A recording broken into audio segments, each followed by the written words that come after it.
오늘 우리가 함께 묵상할 하나님 말씀은 스가랴 10장부터 마지막 장인 14장까지 말씀입니다. 우리가 성경을 묵상함으로 얻는 유익은 하나님이 누구신가 하는 것을 알 수 있다는 것입니다. 신앙생활 아무리 오래 해도요, 내가 믿고 싶은 하나님, 내가 하고 싶은 신앙의 길을 걸으면 늘 제자리에 있을 수밖에 없지만, 우리가 하루를, 일주일을 신앙생활을 한다 할지라도 말씀 가운데 만난 하나님을 붙잡을 수 있으면 그만큼 힘이 있는 신앙은 없습니다. 오늘 우리가 하나님 어떤 분이신지 몇 구절을 통해 함께 살펴볼 수 있는데, 우리 10장 1절 말씀 같이 읽겠습니다. 너희는 봄철에 비를 내려달라고 주님께 빌어라. 비구름을 일게 하시는 분은 주님이시다. 주님께서 사람들에게 소나기를 주시며 각 사람에게 밭에 채소를 주신다. 아멘. 비를 내리시는 분은 하나님이십니다. 성경은 아주 분명하게 우리에게 말씀합니다. 농경시대잖아요. 비가 없으면 아무것도 못합니다. 아무리 농부가 수고해도 비가 오지 않으면 아무것도 거둘 수 없다라고 성경이 우리에게 말씀해 주십니다. 물론 비가 내려도 농부가 아무것도 하지 않으면 거둘 수 없겠죠. 그러나 정말 절대적으로 중요한 것은 바로 비를 내리시는 하나님의 은혜입니다. 우리의 인생이 그렇습니다.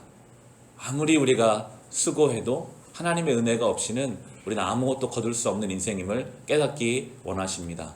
우리가 어제의 말씀으로 나누었던 것처럼 제자들이 밤새 그물을 던졌지만 빈 그물만 있었고, 예수께서 오셔서 말씀하시자 그 말씀에 순종했을 때 그물이 차는 것을 우리에게 보여주시며, 그게 성도가 가야 할 길임을 우리에게 가르쳐 주고 계십니다.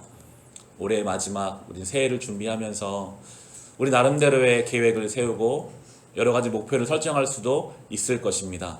성경은 우리에게 말씀하시죠. 사람이 그 길을 계획한다 할지라도 그 길을 인도하시는 분은 여호와 하나님이십니다. 우리는 그 믿음으로 오늘 이 자리에 나옵니다. 여러분의 삶의 계획과 여러분의 인생 전체를 기도하며 말씀 앞에 주님께 맡겨드리십시오.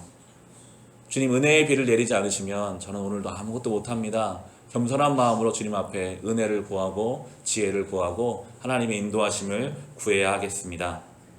그런데 이스라엘은 그러지 못한 상황이었는데요.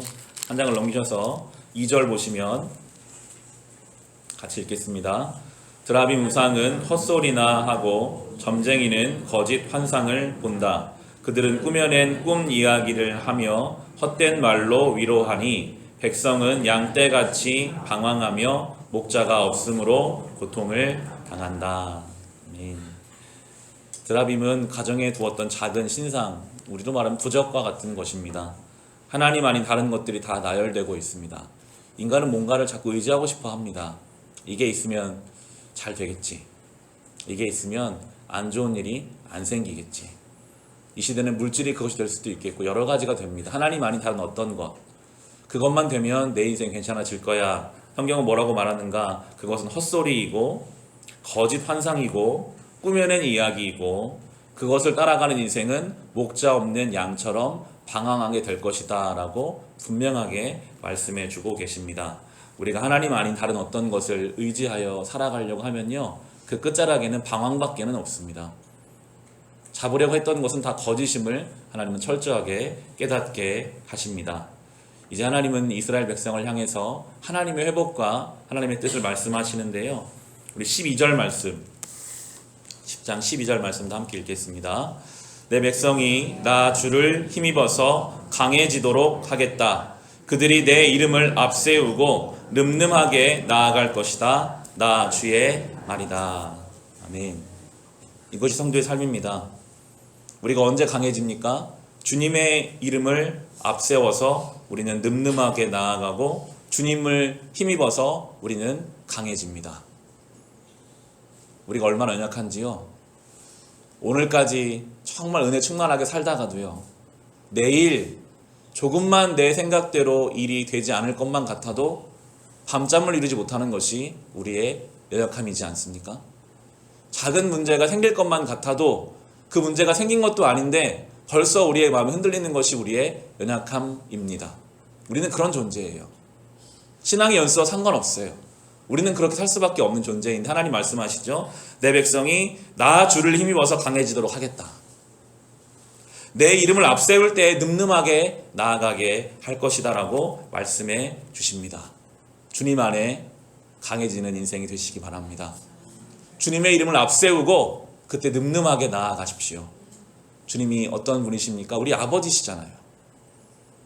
우리를 사랑하시는 아버지, 전능하신 아버지가 내 앞에 앞서가신다라는 담대함을 가지고 당당하게 맡겨진 삶의 자리를 걸어갈 수 있으시기를 바랍니다. 이 스가랴서는 70년의 포로기를 마치고 다 황폐해진 이스라엘 땅에 돌아온 이스라엘 백성에게 무너진 성전을 재건해야 하는 이스라엘 백성에게 주신 말씀이었습니다. 얼마나 황폐하고 해야 할 일들이 많았을까요? 사실 우리가 사는 이 시대와 비슷합니다.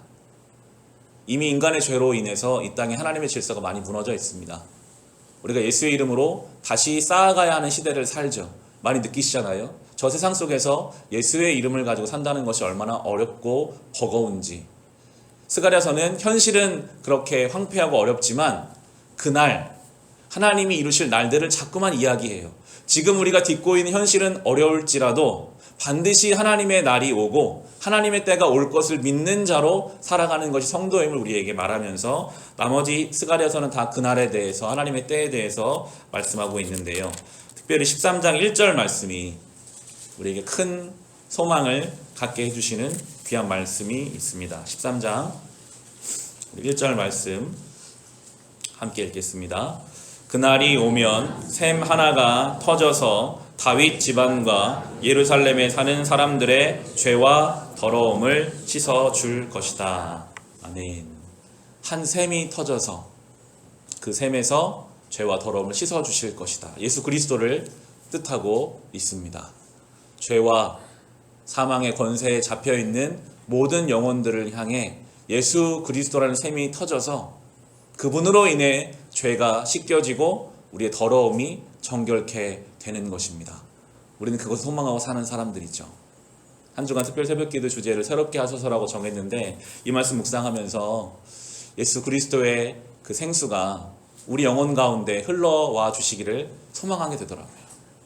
이 자리에 앉아있는 모든 성도들의 그 신앙 가운데, 삶 가운데, 영혼 가운데 이 예수의 생수가 터져서 우리 안에 어둠이 있잖아요. 우리 안에 해결되지 않은 아픔들이 있잖아요. 우리 안에 여전히 주님 앞에 드리지 못하는 세상에 묶여있는 부분들이 이 터져나는 예수의 생수로 씻겨지고 깨끗해지고 온전해지고 자유케 하실 그날이 올 거라고 우리에게 이미 말씀해 주고 계십니다. 그것을 구하십시오. 주님, 오늘도 주의 생수가 내 안에 흘러 들어오기를 간절히 소망합니다. 나의 가정의 어두움을 주의 빛으로 비추어 주시기를 기도합니다. 그렇게 우리가 이 말씀 붙잡고 간절히 기도할 때에 우리를 새롭게 하시는 주님의 은혜를 경험해 갈 것입니다. 이 은혜를 붙잡고 이 한 주를 남은 이 한 해를 잘 맞춰갈 수 있으시기를 주님의 이름으로 축원합니다.